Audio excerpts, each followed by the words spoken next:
I stand before you tonight, and I have quite a story to share. It's about a good man, Ludwig Gutmann.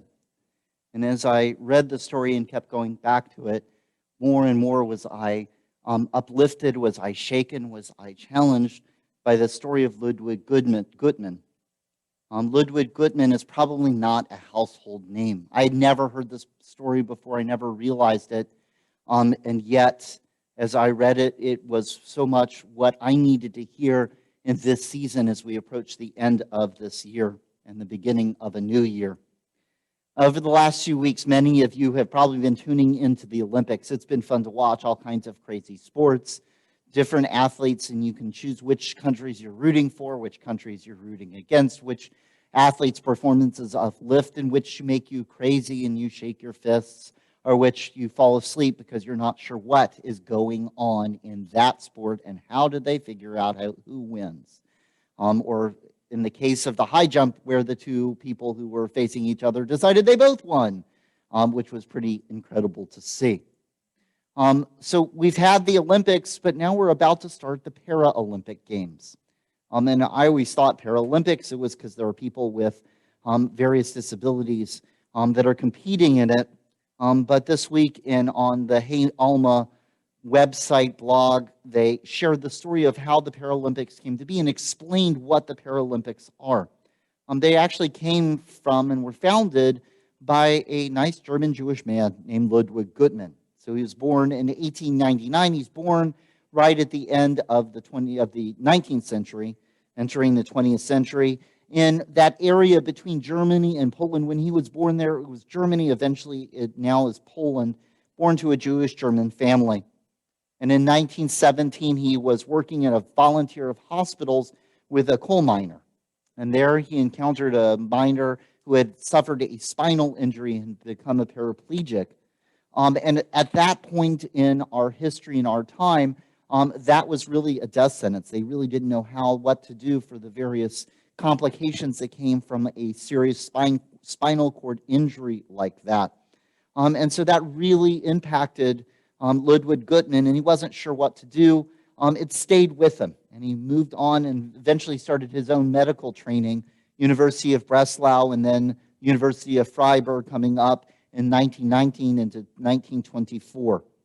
And there he started, and so you have this first track of being interested in spinal cord injuries, but he was also in the 20s and into the 30s, of course, trying to stop the spread of anti-Semitism in universities, and he joined a fraternity, became a center for physical activity and fitness, because as he said, nobody needed to be ashamed of being a Jew. He was part of that movement to say, yes, Jews are smart and they work hard, but we're also going to show they're physically fit and active. He continued on with his career, moving up and developing both of those sides, both of the medical training and his work in the Jewish community, up until Kristallnacht about 10 years later in 1938 with Kristallnacht. And what did he remember? He remembered going to that he was remembering that he went to the synagogue, and he remembered that, and he saw all of the book burnings and the people getting arrested and the SS troopers kicking prayer books that were out, and he was just horrified at what he was seeing. And that evening, as he was at the hospital, there were 64 people that came to his hospital looking for refuge from the pogrom that was Kristallnacht. And Dr. Gutmann admitted them all as patients to his hospital. And the next morning, he was called down to the hospital by the SS. And he went to this, the article says he went to the hospital, and there were 3 SS officers sitting there. 64 people were admitted. And they said, how do you explain these 64 people admitted? You never had those numbers before. And so he then went to discuss every case. And he says, I invented all kinds of diagnoses. Out of the 64 people, I saved 60. Just one facet of this human being. Time goes on, and then one of the things he wanted to do was create a rehabilitation program for paraplegic patients that could grow their self-esteem and feel like worthy members. So, of course, he is in, let me back up one step, he's in Germany, he sees this go on, eventually is one of those people that is able to get out, ends up in England, and ends up developing all kinds of medical training and medical programs in England for dealing with spinal cord injuries. And as he's developing these programs in England for treating people with spinal cord injuries, he's the one that figured out that if you turn somebody who is paralyzed, then it cuts down on the bed sores, and if it cuts down the bed sores, it cuts down an infection and prolongs them and helps them stay a lot more comfortable and give a higher quality of life. He was one of the people that was behind that. And he realized as he was working with these people with spinal cord injuries that there was enough need for feeling self-esteem and self-worth. And he said, it occurred to me that if there's been a serious omission not to include sport in the rehabilitation of handicapped people. And he says the guy who just during the Holocaust saved 60 people by inventing reasons for them to go into the hospital. He said, this is one of my better thoughts that I ever had as a medical man. And so on July 29th, 1948, at his hospital, the Stoke Mandeville Games began at the same day as the opening of the London Summer Olympics. And these games consisted of disabled war veterans, all of whom were in wheelchairs competing in archery. The event was held annually in 1952. A group of Dutch paraplegic servicemen traveled to England. They joined it too. And by 1960, it was happening alongside the Olympic Games. And that was how they became the Paralympic Games. Not having to do with anything with somebody being paralyzed, but because they were parallel to the Olympic Games, and then eventually being adopted by the International Olympic Committee, being the Paralympic Games that we now have that will be starting on Tuesday. Each time I read the story, and by the way, there's more. Every time I read this story, this one article about Ludwig Guttmann, I am blown away by what he is able to do. Just moving through the world and seeing challenge here and challenge there, whether it's medicine, whether it's Jewish community, whether it's sport, and finding a way to surmount challenge after challenge. I read that and I'm like, oh, I want to do that. Don't we all? We want Tikkun Olam. We want to repair the brokenness we see in the world. And yet isn't that a challenge, because it's so easy to say, well, look, he saved people's lives, both Jews and people that had suffered all of these injuries or had to deal with all of these physical challenges. Oh, I want to do that. Oh, it's too big for me. I don't know how to do that kind of challenge. Each one of us, and there's so much lo alecha more, we don't all have to go out and save this world with a huge effort all right in this moment. More times I tell this story, as I hear the stories, I think about the story, I keep finding more and more lessons. I don't have to do it all. Oh, just do it step by step. Hine ma tovu ma naim. I know he didn't do any of this alone. How many other people joined in with him? They said, wait a second. Here is a person making a difference. Let me join in. Let me give some of my spirit and strength.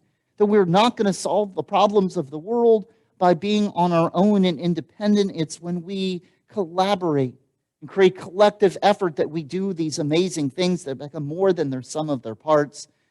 There's also this incredible, as much as it's saying, create partnerships among humans. Ani ma'amin, I believe in perfect faith with the coming of a Messiah.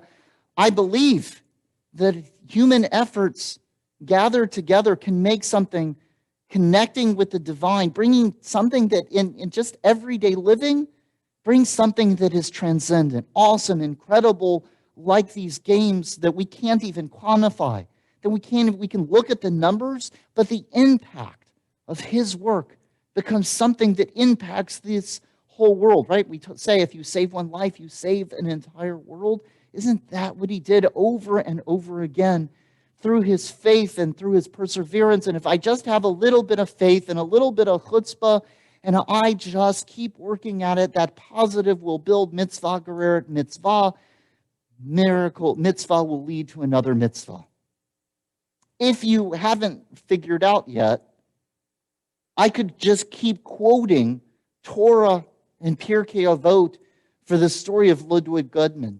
all of the values, all of the ways of looking at the world and facing challenge, of seeing brokenness and bringing repair, of creating shalom, are captured in his story. And the beauty of his story is not that it teaches any one of them, but the beauty of his story, if we read it and tell it and think about it and adopt it and adapt it, is that it's such an inspiration for us each to listen to those lessons, to think about all of them, to find the ones that speak to us in this season. And still, it could be overwhelming, because still I can't do all of that. Taken up knitting recently, such a reminder, do one stitch at a time, work on one piece of thread. I don't have to create an entire scarf or lovey or butterfly or sock or sweater in one stitch. Just do one at a time. And so that's what we have to do. We think about that story, because I hope you'll share it with family and friends, that you'll look for your own version of that story, whether it's Ludwig Goodman's or a famous chef or an unsung hero or somebody who a scientific researcher or somebody who did an act of tzedakah, that we will go far and wide looking for the heroes, looking for the lessons, looking for the stories that uplift us. And may all of us, finding those stories and finding those heroes and finding those lessons, may all of us, even if we can only, and we said this earlier as we talked about, if our mouths could be as offer the waves of the sea, and our eyes as bright as the sun, and our arms like eagle's wings, and our legs like swiftest of deer, the beautiful line of Ilu Finu, where we said that even if, with all of the things that God has done for us, I can't even do 1/10,000th, say one thank you enough for 1/10,000th of all of the things that God did for us and our ancestors. It's kind of the way I feel about Ludwig Goodman. If I could even do 1/10,000th of what he did, if each of us did, with belief, with faith, with strength, with courage, with patience, if we even just did 1/10,000th of what he did, think of how we could transform the world in this year to come. Ken Yehi Ratzon be that God's will. Amen. Shabbat Shalom.